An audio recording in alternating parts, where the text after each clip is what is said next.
तो हेलो दोस्तों, आज की कहानी में आप सबका स्वागत है। आज हमारे साथ है हरिया और उनके सांप। ये दोनों एक बात पर बहुत आपस में बात कर रहे थे, कुछ प्राइवेट बात। जैसे कि क्या बात है हरिया?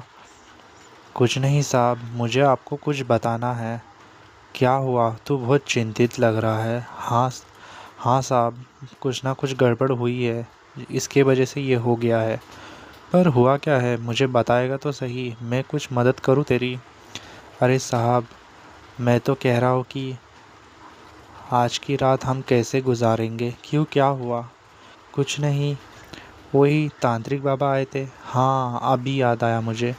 ठीक है फिर, हमारे व्यूवर्स लोग को भी पता चलना चाहिए आज हमने क्या गड़बड़ कर दी, गलती से क्या हो गया था।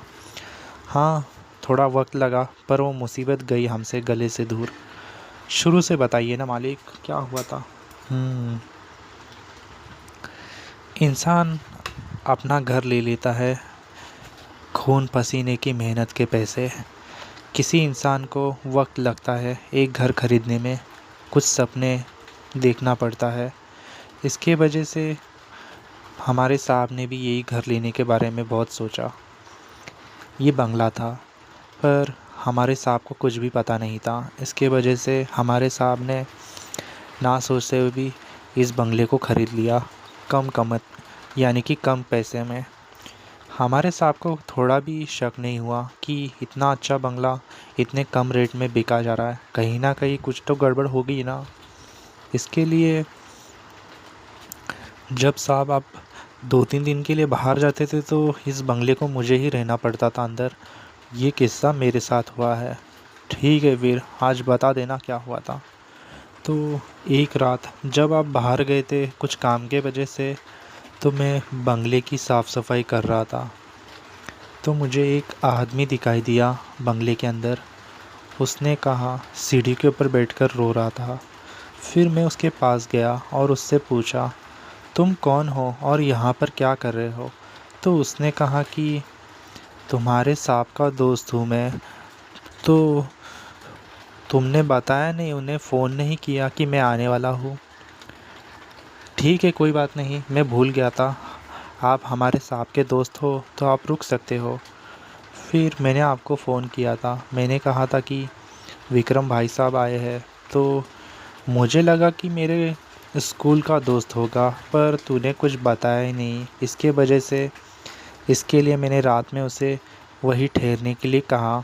तो मैंने तुझसे कहा था ना कि उसे कुछ तकलीफ़ नहीं होनी चाहिए। फिर क्या था साहब, मैंने जो नहीं वो उन्हें दे दिया, खाना पीना चाय भी सब दे दी। उसके बाद वो वॉशरूम बिशरूम नहाना पीना सब। उसके बाद विक्रम भाई साहब अपने कमरे में काफ़ी ज़ोर ज़ोर से रोने लगे थे। फिर मैं उनको मनाने के लिए कॉफ़ी लेकर गया। तो मैंने उनसे कहा, क्या हुआ साहब, आप बहुत चिंता में लग रहे हो? हाँ, क्या करूँ, तुम्हारी भाभी मुझे छोड़कर चली गई है, इसके वजह से मैं थोड़ा डिप्रेशन में हूँ। अब क्या करूँ? उसको कितना समझा रहा हूँ पर वो समझने का नाम ही नहीं ले रही। उससे लग रहा है कि कहीं ना कहीं कुछ गड़बड़ है। क्या लगता है आपको, इसके पीछे कौन हो सकता है?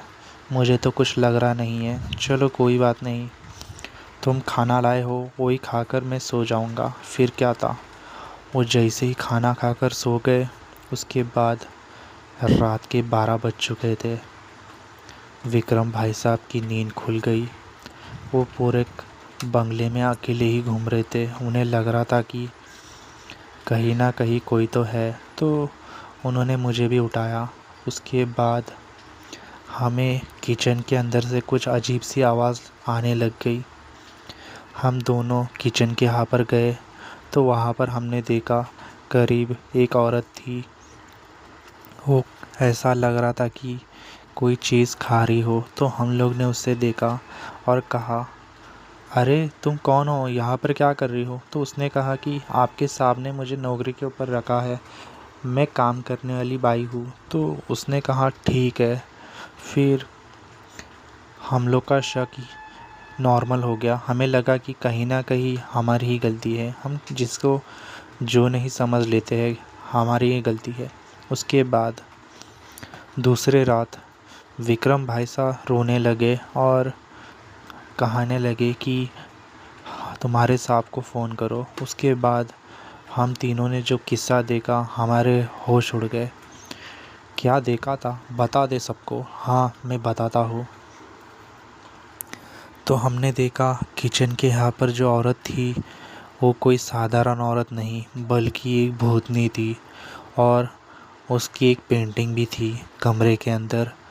वो दिखा रही थी कि वो घर की नौकरानी है, पर वो उस महल की मालकिन थी। उसने नौकरानी का रूप लेके हम लोग को अलग अलग इम्प्रेस करने के लिए बहाना ढूंढा उसने, और हमें इम्प्रेस करने लग गई। उसका मकसद हमें पता नहीं था।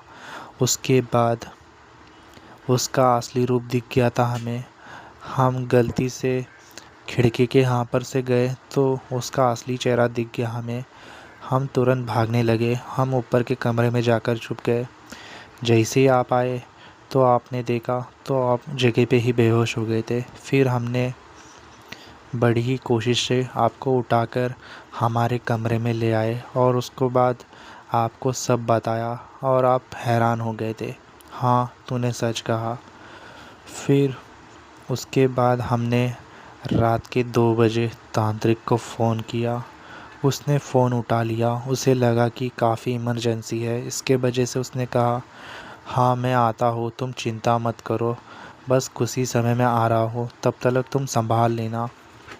उसे विश्वास ही नहीं हो रहा था कि ये सब भी हो रहा है। उसके बाद तांत्रिक ने घर के अंदर एक विधि करने के लिए बैठ गया। हम चारों बैठे हुए थे।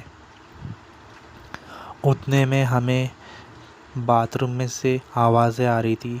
तो हमने देखा एक 25-20 साल का लड़का बाथरूम में नहा रहा है, पर वो इसी तरफ का कुछ भी नहीं था। हमें पता ही नहीं था कि वो कहाँ से आया है। उसके बाद उसका चेहरा काफ़ी भयानक लग रहा था, जैसे कि कोई पिशाच या भूत हो।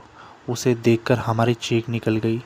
तो तांत्रिक ने कहा देखो ये सब चीज़ें तुम्हारे सामने आएगी, तुम हिलना मत। अगर तुम हिलोगे तो तुम्हारे ऊपर हमला कर देगी। जब तक मैं हूँ तब तक तुम्हें कोई चिंता करने की ज़रूरत नहीं है, तुम यही रुको। उसके बाद वही औरत वापस आ गई और कहने लगी तुम तीनों मेरा घर छोड़कर चले जाओ, नहीं तो तुम्हारे लिए अच्छा नहीं होगा।